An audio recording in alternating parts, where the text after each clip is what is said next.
ବହିର ନାମ ଲଛମା।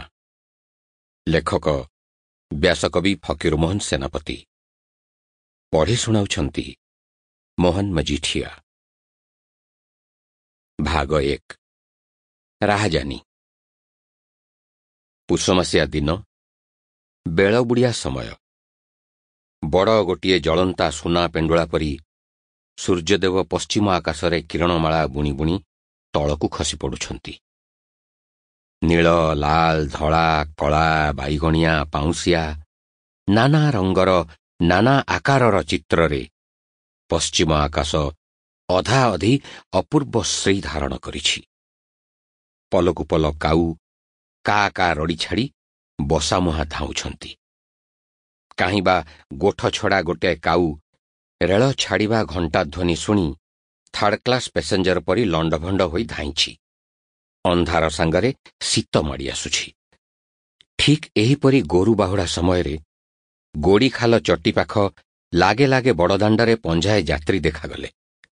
ଜଣାଯାଏ ଜଗନ୍ନାଥ ଯାତ୍ରୀ ସୁବର୍ଣ୍ଣରେଖା ପାରି ହୋଇ ଦକ୍ଷିଣ ମୁହାଁ ଚାଲିଛନ୍ତି। ଆଲୁଅ ଥାଉଣୁ ଚଟି ଧରିବା ଆଶାରେ ଚାଲିଟା କିଛି ଚଞ୍ଚଳ। ଦିନଯାକ ଚାଲି ଚାଲି ଥକି ପଡ଼ିଛନ୍ତି। କାହାରି ମୁହଁରେ କଥା ନାହିଁ। ଏକ ମନରେ ଚାଲିଛନ୍ତି। ବେଶଭୂଷଣରୁ ଜଣାଯାଏ ପଶ୍ଚିମ ଯାତ୍ରୀ ହେବେ। ଆଗେ ଆଜିକାଲିକା ପରି ଭଲ ବନ୍ଧା ଶଗଡ଼ ଦଣ୍ଡା ନଥିଲା। ମଧ୍ୟଭଳି କେତେ ତଟୁରେ ବଡ଼ଲୋକ ଘୋଡ଼ା, ଓଟ, ସବାରିରେ ଯିବା ଆସିବା କରୁଥିଲେ। ଯାତ୍ରୀ ପଞ୍ଝାରେ ସ୍ତ୍ରୀ 3 ଜଣ ଆଉ ପୁରୁଷ 5 ଜଣ, ସମସ୍ତେ ତଟୁରେ ସବାର। ଏହି 8ଟା ତଟୁ ଛାଡ଼ି ଆଉ 6ଟା ମାଲ ଲଦନ ତଟୁକୁ 4 ଜଣ ପୈଦଲ ଲୋକ ହ୍ୟାଟ୍ ହ୍ୟାଟ୍ କରି ଅଡ଼ାଇ ନେଉଛନ୍ତି। ପଞ୍ଚ ହତ୍ୟାର ବନ୍ଧା 8-10 ଜଣ ଭେଣ୍ଡିଆ ଆଗପଛ ହେଇ ଚାଲୁଛନ୍ତି। ଏମାନେ ଯାତ୍ରୀ ଦଳର ରକ୍ଷକ ହେବେ। ଯାତ୍ରୀ ଦଳର ପଛରୁ ହଠାତ୍ 2 ଜଣ ଘୋଡ଼ସବାର ଦେଖାଗଲେ। କ୍ରମେ 3 ଜଣ, 4 ଜଣ, 6 ଜଣ, ସଂଖ୍ୟା ବଢ଼ି ଯାଉଛି। ଅଭ୍ୟାଗତ ଘୋଡ଼ସବାରମାନେ ଖୁବ୍ ବଳୁଆ ଏବଂ ପଞ୍ଚ ହତ୍ୟାରୀ। ଘୋଡ଼ାଗୁଡ଼ିକ ସୁନ୍ଦର, ବଳବାନ, ଚଞ୍ଚଳ ଗତି, କଷାଘାତ ଅସହିଷ୍ଣୁ। ନବାଗତ ସବାରମାନଙ୍କର କାହାରି ପ୍ରତି ନଜର ନାହିଁ। ଏକ ମନରେ ଚାଲିଛନ୍ତି। ହେଲେ କେହି ସନ୍ଧାନୀ ଲୋକ ଥିଲେ ଦେଖିଥାନ୍ତା, ସେମାନେ ଯେମନ୍ତେ ଟେରେଇ ଟେରେଇ ଯାତ୍ରୀ ଦଳଙ୍କୁ ଭଲ କରି ଦେଖୁଛନ୍ତି। ଅଭ୍ୟାଗତ ଘୋଡ଼ସବାରମାନେ ପ୍ରଥମେ ଛାଡ଼ ଛାଡ଼ ହେଇ ଚାଲୁଥିଲେ। ତହିଁଉତ୍ତାରେ ଧୀରେ ଧୀରେ ଭିଡ଼ି ଭିଡ଼ି ଯାତ୍ରୀ ଦଳରେ ମିଶିଲେ। ଏମନ୍ତେ କି ସ୍ତ୍ରୀମାନଙ୍କ ତଟୁ ସହିତ ସେମାନଙ୍କ ଘୋଡ଼ା ଦେହ ଲଗାଲଗି ହେଇଗଲାଣି। ଯାତ୍ରୀ ଦଳରୁ ଜଣେ ଭେଣ୍ଡିଆ ଡାକିଦେଲା, ତଫାତ୍! ମାତ୍ର ନବାଗତ ଘୋଡ଼ସବାରମାନେ ନ ଶୁଣିଲା ପରି ଆହୁରି ଭିଡ଼ି ଭିଡ଼ି ଚାଲିଲେ। ଜଣେ ରକ୍ଷକ ଟିକିଏ ଖପା ହୋଇଯାଇ ଗୋଟାଏ ଘୋଡ଼ାର ଲଗାମ ଧରି ଭିଡ଼ି ଦେଲାରୁ ସବାରଟା ଗୋଟାଏ ସିଙ୍ଗା ଧରି ଭେଁ ଭେଁ କରି ଫୁଙ୍କିଲା।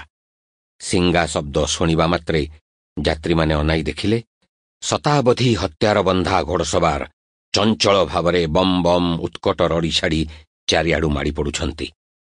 ଯାତ୍ରୀ ଦଳ ବିପଦର ଗୁରୁତ୍ୱ ଅନୁଭବ କଲେ। ମାତ୍ର ହଠାତ୍ କିଛି ସ୍ଥିର କରି ନ ପାରି ଭକୁଆ ମାଇଲା ପରି ଦଣ୍ଡକ ପାଇଁ ଛିଡ଼ା ହେଇଗଲେ।